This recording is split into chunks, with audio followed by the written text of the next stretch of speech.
Alors laissez-moi vous présenter celle qui est juste derrière moi. Il s'agit donc de la BMW nouvelle série 5 en version électrique i5. Et dans les versions électriques, en fait, il y a exactement deux versions. La 40, celle qui est là, avec 340 chevaux, et la 60, la M60, qui elle a 601 chevaux. On la verra peut-être un petit peu plus tard. Celle qui nous intéresse pour l'instant, c'est celle-ci. Je vous la détaille.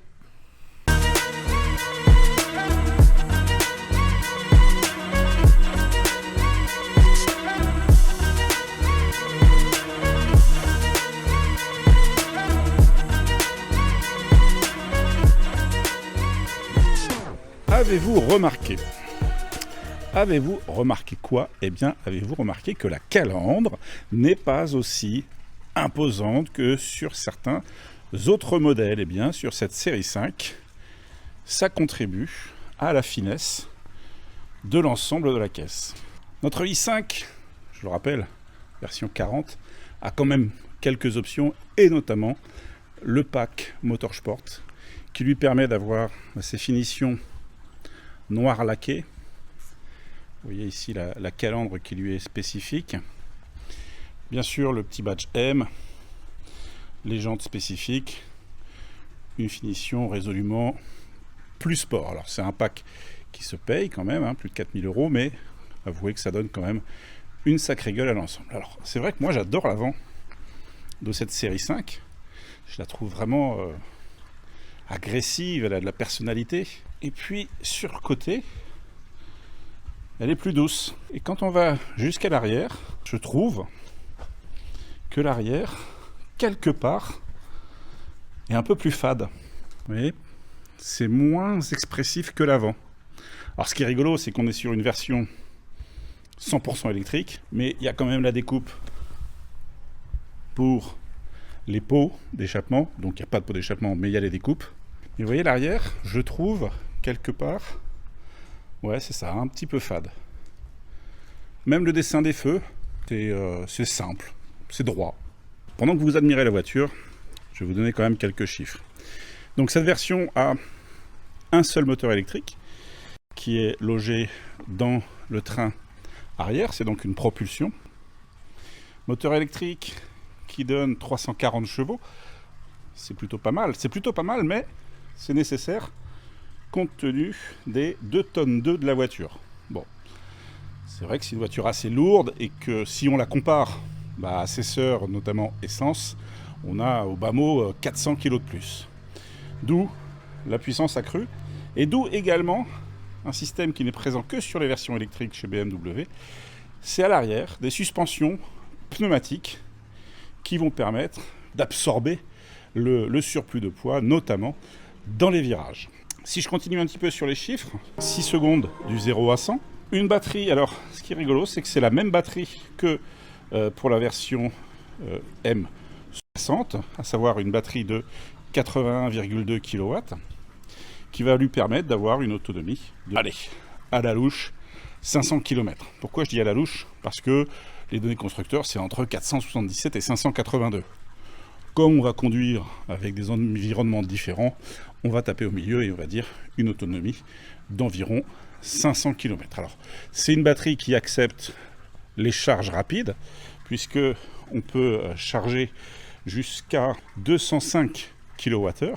Donc 205 kWh, si vous voulez, on va pouvoir récupérer 80% de la batterie entre 20 et 25 minutes. Alors maintenant, pour avoir cette puissance de charge, bien évidemment, il faudra aller sur les superchargeurs. Qui dit grosse berline dit grand coffre. Alors, allons voir ce que ça donne. Le bouton est là. Ah, j'aurais pu le faire avec le pied, ça marche aussi. Vous découvrez un coffre de 490 litres. Alors, c'est grand, mais c'est profond. C'est-à-dire que, vous voyez, si vous oubliez un paquet tout au fond du fond, faut quand même un petit peu vous allonger dans le coffre. Je lance un appel aux fans de BMW de la première heure. Vous vous souvenez, à l'intérieur du coffre, il y a des années, on avait déjà cette petite trappe en plastique. Sauf qu'à l'époque, en fait, cette trappe, elle dissimulait une trousse à outils. Bon, là, il ne subsiste plus que l'écrou anti-vol et le triangle. Bon, on dira que c'est un petit clin d'œil au passé quand même.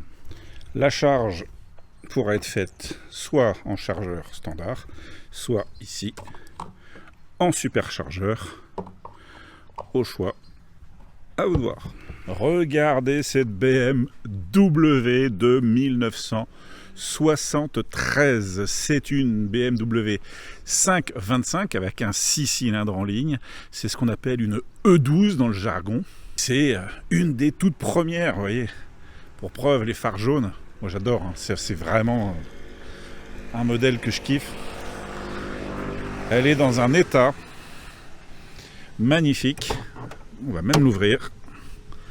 Regardez l'intérieur. Oh là là, ça sent bon là-dedans, j'adore. Ferme ça. Bah oui, il faut claquer un peu la porte. Il n'y a pas de soft close. Regardez-moi cette ligne. Elle est absolument superbe. C'est même pas la grand-mère, ni la mère, ni l'arrière-grand-mère, c'est l'arrière-arrière-arrière-grand-mère de... Eh bien, ce nouveau modèle, ici, nom de code G60, nouvelle série 5. Ici, on n'est pas sur une version électrique, on est sur la version diesel, la 520D, avec une micro-hybridation, 48 volts. Un petit moteur. Regardez ici, une i5 qui passe. Version M60, il y en a partout. Mais au bout d'un moment quand même. Je suis désolé, hein, mais c'est quand même elle la plus belle. Hein. Ce qu'on appelle le nez de requin. Regardez, je vous le fais de haut. Vous avez vu cette forme ? Bah, ça, c'est la forme emblématique des BMW des années 70. Maman, que c'est beau. Bienvenue à bord de cette nouveauté. Il y a une nouveauté chez BMW, c'est plutôt rare. On est dans la nouvelle série 5 et pas n'importe laquelle. La série 5 toute électrique, la i5 dans sa version 40 de 340 chevaux, tout en propulsion. Ça reste une belle. Allez, on est parti les amis.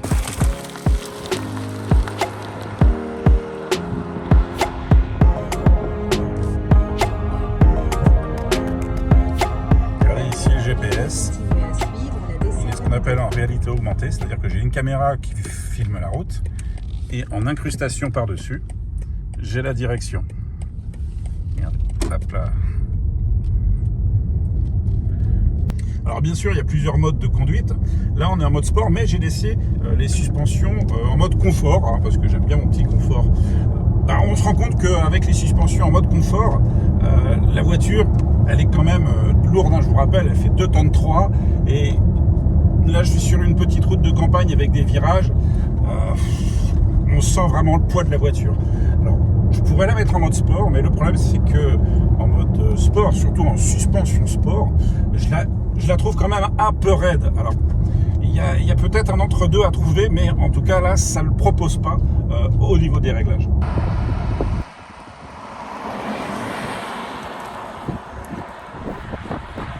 Comme souvent avec les voitures électriques, eh bien, il y a un son qui peut être désactivé d'ailleurs, hein, ici, qui s'appelle le Dynamic Drive. Et c'est spécial, je vais essayer de vous faire écouter. Déjà, je vais la fermer et puis je vais accélérer. Vous allez entendre ce fameux bruit de moteur fictif.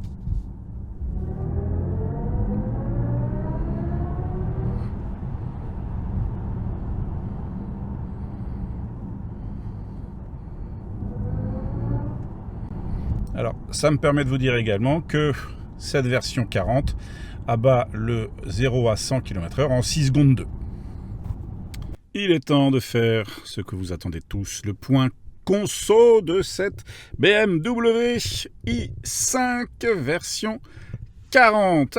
J'ai pas été bon, hein, parce que regardez, je suis à 24,5 kWh. C'est très mauvais, parce qu'en fait, la voiture, en vrai, elle doit faire plutôt entre 15 et 20. Bon, là, j'avoue, je lui ai un peu tiré dessus. C'est pas grave, c'est fait pour, mais sachez que, voilà, il y a quand même du poids, et que si on a une conduite un peu active, eh bien, on va consommer plus que les données constructeurs, ce qui est bien normal. Alors, autant cette i5 est une voiture sérieuse, mais autant parfois quand les ingénieurs se mettent à à délirer, ils le font bien. Parce que regardez, je vais me mettre en mode qu'ils appellent expressive. Vous entendez déjà cette petite, ce petit bruit de fond. Et en fait, quand on va accélérer, ça va être du porte-nawak. Je vais vous faire écouter ça. La durée estimée de conduite est de 20 minutes. Ouais, c'est le son THX. À 200 mètres. Bon, on est d'accord, hein, ça sert strictement à rien. Hein, à rien du tout. Mais avouez, c'est drôle. Et dès qu'on lâche l'accélérateur, le son s'en va. Ça doit être fatigant au bout d'un moment, mais...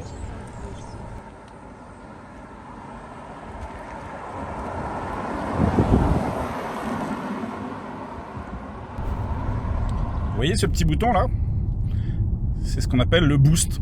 Et bien en fait, quand on appuie dessus, pendant 10 secondes, on a un effet boost. C'est-à-dire qu'on a un surcroît de batterie, on a tous les voyants en rouge, et en fait on passe en mode sport, ultra sport. Allez, je l'actionne. Regardez, 10, 9, 8, 7, 6, 5. En fait, le réel intérêt du bouton boost, bon, ok, ça permet de faire le kéké pendant 10 secondes sur la route, mais surtout, imaginez, vous êtes en mode de conduite confort, et puis tout d'un coup, vous avez besoin de puissance pour doubler un camion, pour doubler un vélo, j'en sais rien, une chèvre. Et bien, grâce à ce boost, en fait, vous avez beau être en mode confort, et bien, vous pouvez avoir ce regain de puissance et de réactivité de la pédale, parce que la pédale d'accélérateur devient beaucoup plus réactive, sans avoir à passer en mode sport. C'est un espèce de petit raccourci bien pratique.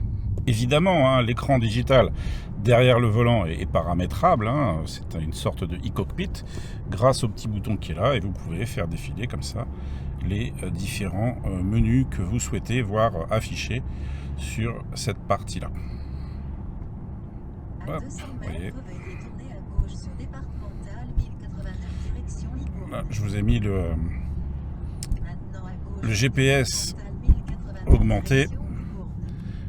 Hop, et vous voyez, ça incruste les flèches dans le paysage qui défile. C'est assez bluffant. Et comme le disait la dame, on va prendre la départementale direction Libourne. Je vous fais défiler un peu les menus.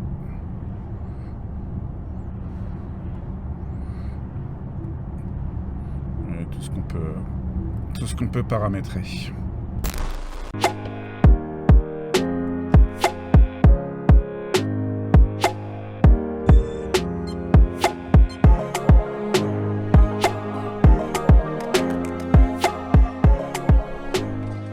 C'est la nuit, mais on va s'amuser un petit peu à bord de cette i5 en jouant avec, eh bien regardez ici, le menu qui s'appelle My Mode et qui permet de changer en fait non seulement les paramètres de conduite, mais aussi les différents effets de lumière à bord de la voiture. Regardez par exemple, là je vais me remettre en sport. Et vous allez voir tout de suite. Hop là. Vous voyez le jeu de lumière là?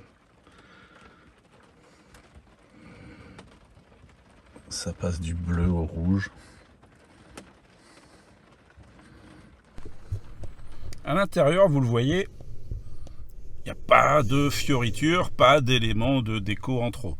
C'est sobre, c'est très bien fait comme d'habitude, mais vous voyez, c'est sombre, c'est très noir, mélange de noir, mélange d'aluminium, y compris sur le pédalier. Il n'y a pas de chichi, il y a quand même de la techno, hein. Regardez cet écran Curve Display qu'on avait déjà découvert, rappelez-vous cet été, à bord de la M3 CS. Ici, vous avez une finition en aluminium et toujours ce bandeau. Alors, c'est un bandeau dynamique LED. La plupart des boutons ici sont des boutons, je dirais, tactiles. Il n'y a pas de mécanisme. Hein. On les touche. Là, vous avez le chargeur par induction. Quelques boutons de raccourci bien utiles. Ça permet de ne pas avoir à tripoter sans arrêt l'écran tactile. La fameuse molette. avec au-dessus une partie qui permet d'écrire. On trace une lettre et le GPS la traduit. Donc c'est assez complet. C'est assez complet, mais encore une fois, voilà, c'est pas non plus la folie, le délire. C'est très sérieux en fait. Je le répète, hein, c'est très bien fait. C'est très épuré. Les petites surpiqûres, voilà. Pas de chichi. C'est parfaitement bien réalisé. Et à l'arrière, vous avez ce petit écran de contrôle qui permet de gérer la climatisation, 2 prises USB-C pour le rechargement. Vous avez des prises USB-C en plus ici. Bon, on sent qu'on est vraiment dans le premium parce que vous voyez, bon, il y a cette magnifique bande LED qui peut changer de couleur, mais est-ce que vous voyez les buses d'aération? Ben, en fait, elle est cachée ici, la buse d'aération, et on l'ouvre, on la ferme avec ce petit bouton ici, digital, et puis tout en bas là, vous avez un deuxième bouton un peu caché qui permet de gérer l'orientation. C'est complètement intégré au tableau de bord. Je m'arrête quand même 2 minutes sur ce volant. Regardez les finitions du volant. Quand on s'y attarde un petit peu, on remarque qu'il y a du noir laqué. La signature M, Motorsport. Regardez, j'aime beaucoup comment est dessinée cette branche. Vous voyez, un petit peu comme une poutrelle métallique. Et puis on a un méplat en dessous. Alors méplat qui est intéressant pour l'accès à bord. Certes, ça fait sportif, mais ça a son utilité. Et puis le cuir du volant, bien évidemment, est très agréable. Grâce au bouton My Mode ici, eh bien, on affiche les différents modes de conduite. Alors, les différents modes de conduite qui pourront également être paramétrés, c'est-à-dire que là, je suis en mode sport, mais si je veux en mode sport avoir un amortissement confort, eh bien, je vais pouvoir le régler ici. Ce qui est sympa, c'est que lorsque l'on change les mode de conduite, eh bien en fait vous allez le voir, l'éclairage intérieur change aussi. Là je suis en mode sport, donc vous voyez ici j'ai un éclairage rouge, y compris sur les contreportes, et là vous voyez vous avez une petite animation colorée. Et là c'est turquoise, ça revient sur le bleu plus foncé, un petit peu comme sur l'écran d'ailleurs, en mode sport. Hop, vous voyez là, ça devient rouge, et hop, le bleu arrive. C'est très sympa, c'est très techno quoi. Le nouvel affichage, qu'on appelle donc Curve Display, parce que vous voyez, si je vous le filme de haut, il est incurvé, et comme d'habitude chez BMW, eh bien ça envoie plutôt vers le conducteur. Eh bien, il est très fluide, vous voyez ici, la navigation. En fait, c'est maintenant on a commencé à avoir un petit peu l'habitude, hein. C'est comme un smartphone. Vous avez pas mal d'applications, y compris des applications de jeux d'ailleurs. Et vous pouvez connecter grâce à une carte SIM tout ça à Internet pour avoir encore d'autres configurations. Là, je cherchais les jeux, et voici, on va les afficher. Et voilà. Et en fait, vous scannez cette partie-là avec votre smartphone, et votre smartphone devient la manette de jeu. Parmi les options sympas, mais c'est juste pour l'esthétique, regardez ici, l'option cristal sur les boutons, c'est une option à 700 €, mais le rendu est vraiment très très beau. Regardez, ça c'est le sélecteur de vitesse, le bouton start-stop, la molette, et c'est diamanté ici. Ça rajoute ce petit rien de luxe qui manque parfois à cet intérieur un peu austère. Je me suis installé à l'arrière, vous savez que j'aime bien faire ça. Je suis quelque part un peu déçu parce que cette i5 a beau mesurer plus de 5 mètres, on n'a pas une place de fou à l'arrière. Alors, je vais être complètement honnête, hein, j'ai de l'espace aux jambes. Par contre, je trouve que pour rentrer, il faut quand même pas mal se plier. Honnêtement, certes, c'est pas une limousine, c'est pas une série 7, mais elle a quand même les gabarits des séries 7 d'il y a 2 générations. J'aurais aimé, j'aurais espéré un petit poil plus d'espace à l'arrière quand même.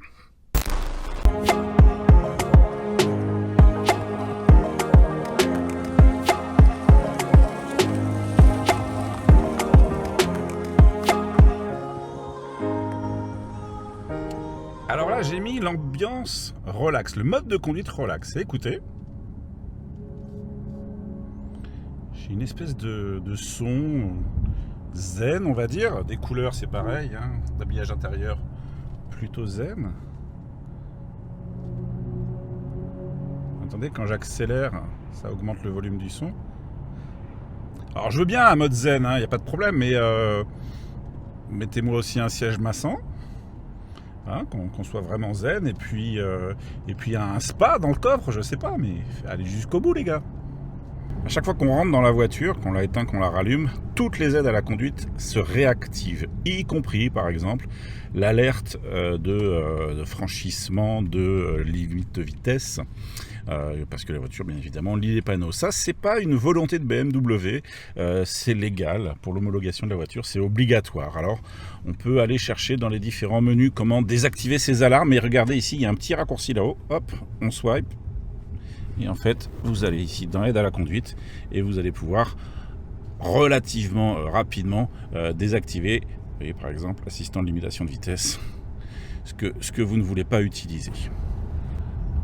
Je vous parlais du boost, regardez, on va le refaire. Vous avez la petite palette ici et qui va vous mettre en fait finalement en mode sport plus avec toute la puissance de la voiture pendant 10 secondes. Regardez, c'est parti. Et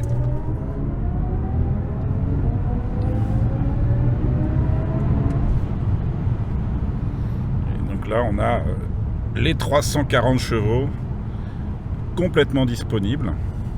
Je vous rappelle que la voiture met 6 secondes de 0 à 100. C'est pas une voiture ultra sportive, mais c'est suffisamment dynamique pour déjà procurer pas mal de sensations. Ce matin, changement d'ambiance avec cette i5, on est passé au carbone Schwarz. Allez, noir carbone. Ça lui donne une autre allure. Perso, je préférais quand même le gris. J'aimais bien le gris, je trouvais que ça lui allait bien. Après, cette espèce de gris, c'est vrai qu'on commence à le voir un peu partout, est-ce un effet de mode? Le noir, bon bah c'est un peu plus classique, un peu plus passe-partout. Ah, le Bordelais, ses vignes, mais aussi, regardez, ces centrales électriques, et ce qui est drôle, on est paumé, mais vraiment paumé, en plein milieu des vignes. Et ben regardez, on a une station de recharge ici, juste à côté de la centrale électrique, enfin ou du transfo électrique. Je sais pas si c'est pratique, je sais pas qui vient recharger là. Mais bon, ça a le mérite d'exister. Regardez sur cette borne ici, on a deux puissances de recharge, 320 kW, 160 kW.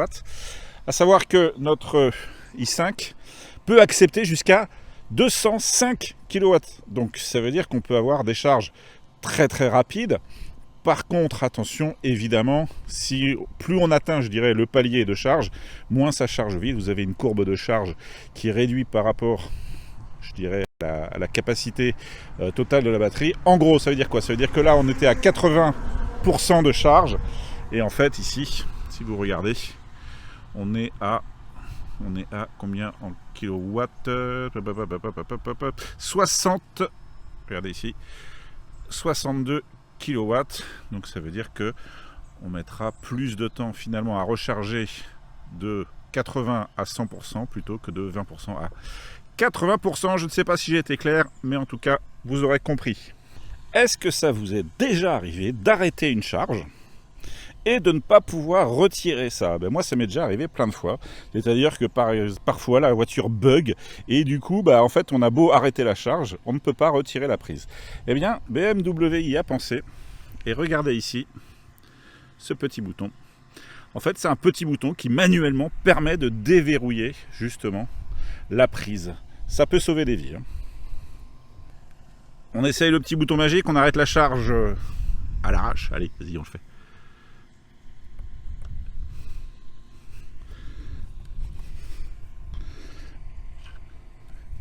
Et ben ça fonctionne, regardez. J'ai arrêté la charge à l'arrache. Et du coup, en fait, ça m'a permis de ne pas retourner à la borne. Et vous voyez, je ne sais pas si on le voit ici, avec les reflets c'est compliqué, mais en fait la borne a compris que la charge était terminée. Cette série 5, c'est une grosse berline. Donc, dans une grosse berline, eh bien, il faut tester également les places arrière. C'est ce que je suis en train de faire avec Vincent au volant. Salut Vincent. déjà, moi, ce que j'aime bien, alors c'est parce que je suis un peu grand, c'est que l'appui-tête de devant, il n'est pas trop massif, ce qui fait que je vois la route. Il y a beaucoup de voitures qui ont des appuis-tête plutôt balèzes et on voit rien. Deuxième chose, regardez ici au niveau des genoux. Bon, écoutez, je suis plutôt pas mal, même si le siège avant est quasiment reculé à fond. Donc, on a de la place. La garde au toit, j'ai encore de la place. Donc oui, elle est spacieuse. Mais pour autant, est-elle confortable? Alors, on a les suspensions en mode confort. Regardez, on est sur de la petite route au milieu des vignes. C'est très bucolique. Mais je vous avoue que autant à l'avant, on est plutôt pas mal. Autant à l'arrière, ça sautille quand même, hein, même en mode confort. Hein. Je vous rappelle qu'on a des suspensions pneumatiques à l'arrière. Et ben, là, on ressent quand même pas mal les aspérités de la route. Hein.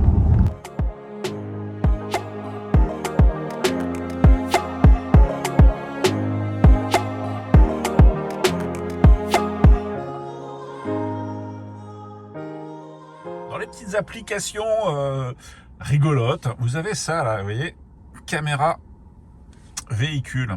En fait, vous avez une caméra ici au niveau du plafonnier, vous voyez, coucou. Et ce qui est marrant, c'est que on peut faire des selfies avec. Vous voyez, par exemple, là, je suis en mode ici sourire. Ça veut dire que dès que je vais sourire à la caméra, pouf, elle va prendre une photo. Attention, on y va. 1, 2, 3. Et là, normalement, elle a pris une photo. Et ensuite, cette photo, bah, je vais pouvoir la retrouver dans la galerie. Voilà, peu importe. Bon, elle est moche, mais c'est pas grave. Et ensuite, je peux même exporter la photo et me l'envoyer par mail. Bon, ok, ça sert pas à grand chose, mais c'est rigolo. Je peux même faire la même chose pour des vidéos. Regardez, je suis en train de vous parler. Coucou, ça va bien? Et par contre, là, le vrai intérêt, je vais parler, c'est déroutant. Je vais parler au plafonnier pour que vous puissiez me voir. En fait, le vrai intérêt de cette option, c'est quoi? Eh ben, c'est surtout qu'il y a une application sur smartphone et on peut voir dans la voiture à distance. Un exemple, il y a l'alarme qui se déclenche, qu'est-ce qui se passe? Je regarde qui est dans la voiture et je filme, pourquoi pas, le voleur. Je pars faire mes courses et je me dis, mince, je crois que j'ai oublié mon manteau sur le siège arrière ou dans le coffre, je sais plus. Je regarde, ah ouais, il est dans le coffre, bon bah c'est bon. Il est pas sur le siège arrière, je peux continuer mes courses. Bref, il y a pas mal de petites applications. Moi, ce qui me fait marrer dans ce genre de technologie, c'est que c'est un peu plus ludique que de l'aide à la conduite ou du détecteur de fatigue ou je ne sais quoi. Ça rend la vie quelque part un peu plus marrante.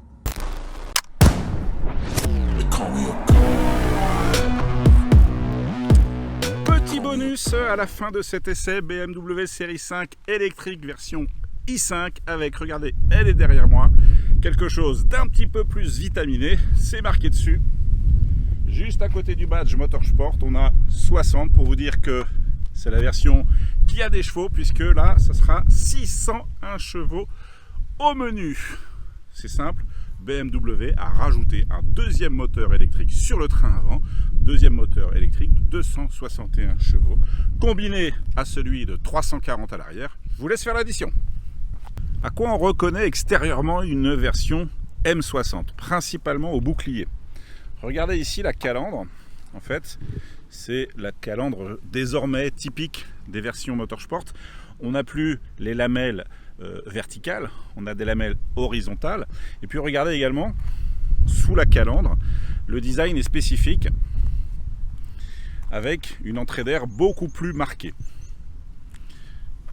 Extérieurement, je dirais que ça sera quasiment à peu près tout. Ici, on a les jantes de 21 pouces. On reconnaît aussi la signature typique au niveau des rétroviseurs.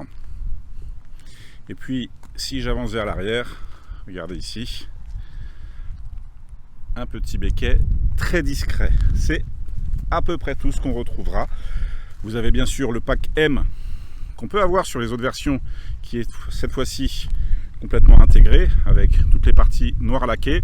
Vous remarquerez ici également la couleur très sympa, le Frozen Grey, le gris glacé qui contraste superbement bien avec cet intérieur en simili-cuir bordeaux. Sur cette version, on dispose d'un launch control. C'est simple. vous freinez, vous accélérez à fond, et là la voiture va comprendre ce qu'on veut faire. Et ce qui est rigolo dans ce TM60, c'est qu'il va y avoir des vibrations au niveau du train arrière, comme un félin prêt à bondir. Allez, on y va. Et un bruit de fusée, attention, c'est parti!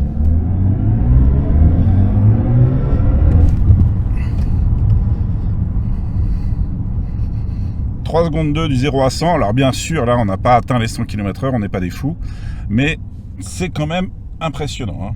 Ah ouais. Alors, ça donne quoi un launch control vu de l'extérieur? C'est parti. Vous voyez les roues qui vibrent là?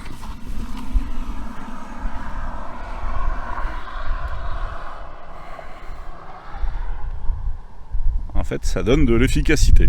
Alors nous voilà à bord de cette i5 version M60. Donc la différence principale, c'est qu'ici on a deux moteurs. Le moteur sur l'essieu arrière, c'est le même, un moteur de 340 chevaux. Et à l'avant, par contre, on a un deuxième moteur qui représente quant à lui 261 chevaux, avec donc un total de 601 chevaux. La différence, elle est quand même principalement là sur cette version M60. Après, bien sûr, vous avez quelques petites touches de détails. Vous voyez par exemple là la couleur ici Motorsport sur les ceintures, mais bon, globalement à l'intérieur pas grand chose de plus que sur la version 40. Par contre, en termes de puissance, c'est radicalement différent. Sur la version 60, inutile de vous dire qu'on sent vraiment la différence, hein. Encore une fois, 261 chevaux d'écart, c'est énorme. Et on sent également la différence en termes de tenue de route, parce qu'on sent le moteur avant, quelque part, qui aide le moteur arrière et qui le tire. Donc du coup, le comportement, et notamment sur les accélérations en virage, est radicalement différent. En fait, la voiture est beaucoup plus homogène, beaucoup plus compacte sur la route, et quelque part, plus rassurante aussi. Maintenant, ça, c'est en conduite dynamique, voire sportive. Hein. Alors les roues arrière sont directrices, regardez, on les voit bien ici. Vous voyez comment elles dépassent de la carrosserie. Et en fait, vous avez jusqu'à 2,5 degrés sur les roues, là on le voit bien. Qui dit électrique dit on a peur de tomber en rade. Eh ben non, parce que là vous avez un planificateur d'itinéraire, regardez. Nous on est du côté de Bordeaux, on vient de mettre ici itinéraire jusqu'à Paris. Et regardez en fait, c'est intéressant parce qu'il va vous dire les bornes auxquelles vous allez devoir recharger, avec le temps de recharge. On va revenir sur l'aperçu. Et ce qui est intéressant aussi, c'est que, je ne sais pas si vous remarquez, mais il y a des bornes, hop là, ici en orange, d'autres en vert, orange. Ça veut dire simplement qu'il y a des bornes de libre ou des bornes occupées. Donc c'est un vrai planificateur qui vous donne l'état des bornes de recharge en temps réel. Bon, on repart sur un point conso, cette fois-ci donc de la version 60. Bon, ok, on n'est pas super bon, 28 kWh au 100. C'est pas terrible, mais on a 600 chevaux et oui, on n'a pas fait de l'éco-conduite, hein, on va pas se mentir, on va regarder un petit peu les valeurs sur d'autres durées. Par exemple, si on prend ici, bon 28 aussi, depuis usine, vous voyez, depuis le départ usine, on est à 25 kWh. En gros, hein, que ce soit d'ailleurs la version 40 ou la version 60, faut être honnête, on va pas descendre en dessous des 20 kWh. Ça reste des voitures lourdes, ça reste des voitures quand même dynamiques. Donc forcément, on n'aura pas tendance à conduire tout le temps en éco-conduite. Bon, quand je vous dis que la voiture est techno, regardez, je suis garé, marche avant. Bon, honnêtement, je peux m'en sortir. Mais je vais mettre la marche arrière.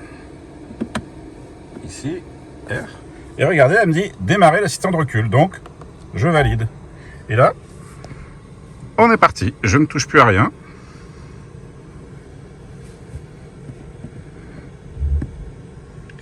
Je touche à rien, vraiment. Hein. Je vous avoue, j'ai le pied qui frôle le frein tellement ça me fait flipper. Et en fait, la voiture, elle recule toute seule. Voilà. Et elle m'a sorti de la place.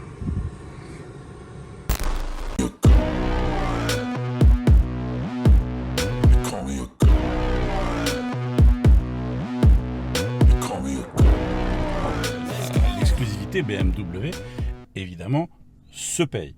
Cette version 40 vous coûtera 76 200 € sans option. Et il y a quand même quelques petites options à ajouter, si vous voulez le pack M, si vous voulez le toit vitré, etc., etc. Pour aller un petit peu plus loin, si on reste sur le tout électrique, la version M, cette fois-ci 60, sera à plus de 107 000 €. Alors on a effectivement une différence de 30 000 €. Il y a quand même des chevaux en plus, puisque la version 60 va faire 601 chevaux. Ici, je vous rappelle, on est à 340 chevaux. Et puis la version M aura une dotation beaucoup plus sportive, justement. On sent le boulot qui a été fait par BMW sur le travail de confort. Écoutez, vous n'entendez rien? C'est normal, en fait, elle est hyper bien insonorisée, donc ça participe vraiment au confort général.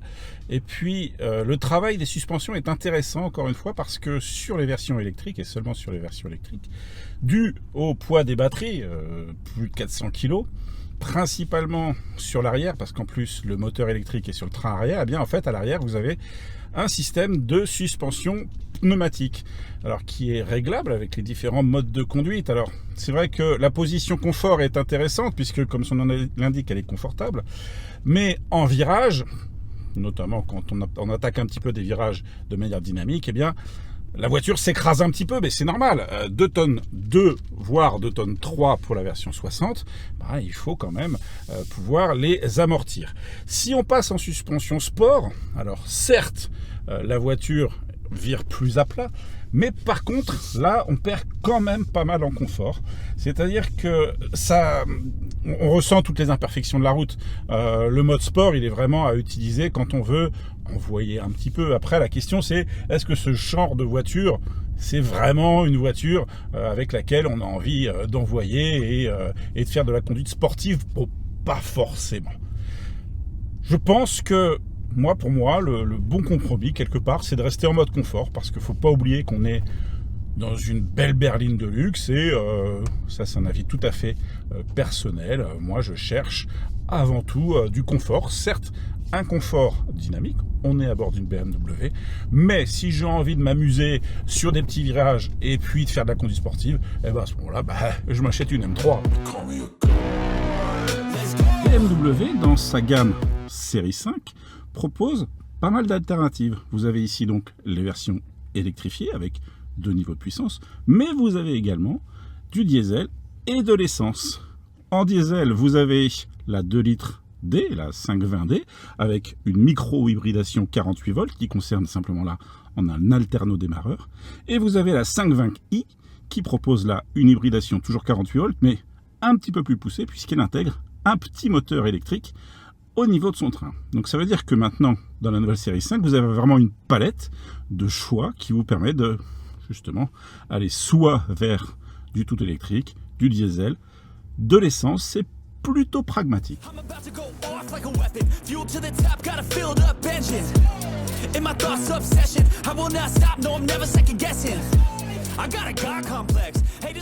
va parler un peu des tarifs, parce que, comme je vous l'expliquais, là on est en train d'essayer donc une version i5 40, donc la version de 340 chevaux, qui débute aux environs de 76 000 €. 76 000 €, on peut se dire, ouais, ok, c'est plutôt pas mal placé. Le hic quand même, c'est que pour 76 000 €, va falloir rajouter pas mal d'options si vous voulez atteindre un niveau techno. Sûr, ici il y a le pack M avec toutes les finitions noires laquées, etc. C'est un billet de 4 000. Ça c'est esthétique. La peinture c'est esthétique, c'est 1 200. On est déjà à plus de 5 000. Mais vous voulez par exemple le Drive Assist Pro qui permet le maintien dans la voie, qui permet d'avoir le GPS en réalité augmentée. Bref, vous rajoutez des billets de 2006, de 2000, 2002, etc. etc. Le store à l'arrière, 650, bref. On rajoute, et sur cette version qu'on essaye, on arrive quand même à 25 000 € d'options. 25 000 €. Ça fait un poil cher à rajouter. Donc, cette version-là, au total, arrive à 101 000 €. 101 000 €, par contre, vous avez un niveau de technologie très haut sur le marché. Aujourd'hui, il n'y a pas beaucoup de voitures qui peuvent prétendre à avoir ce niveau techno. À voir, qu'est-ce que vous mettriez comme option obligatoire? Est-ce que c'est une voiture qui mérite de rouler sans option? Je ne sais pas, le débat est ouvert, juste en dessous, vous le marquez. On va aller rendre les voitures, et oui c'est déjà fini, et puis c'est le temps, comme d'habitude, de dresser un petit bilan sur cette nouvelle BMW série 5. Elle est vraiment toute nouvelle, du châssis jusqu'au toit, tout est nouveau, c'est la génération G60. On a eu le privilège d'essayer les versions électriques, donc la version 40, la version 60. Il n'y a pas grand chose à dire sur la motorisation. La version 40, ça sera plus la voiture de tous les jours, le daily. On va pouvoir quand même prendre un peu de plaisir au volant puisqu'elle est dynamique. La version 60, elle est très musclée, il y a même un launch control. C'est vraiment la version M, la version motorsport électrique. En termes de tarifs, moi je trouve qu'on est plutôt bien placé.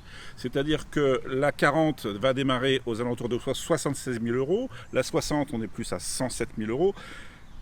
J'en ai parlé, le X, c'est qu'il faudra optionner. Il faudra optionner. Alors même si dans la 60, il y a plus de choses qui sont incluses, notamment le pack M, la 40, va falloir ouvrir le portefeuille pour avoir quelque chose de bien équipé, surtout technologiquement. Et c'est sur la techno que je voulais revenir, parce que ces voitures sont absolument ultra technologiques.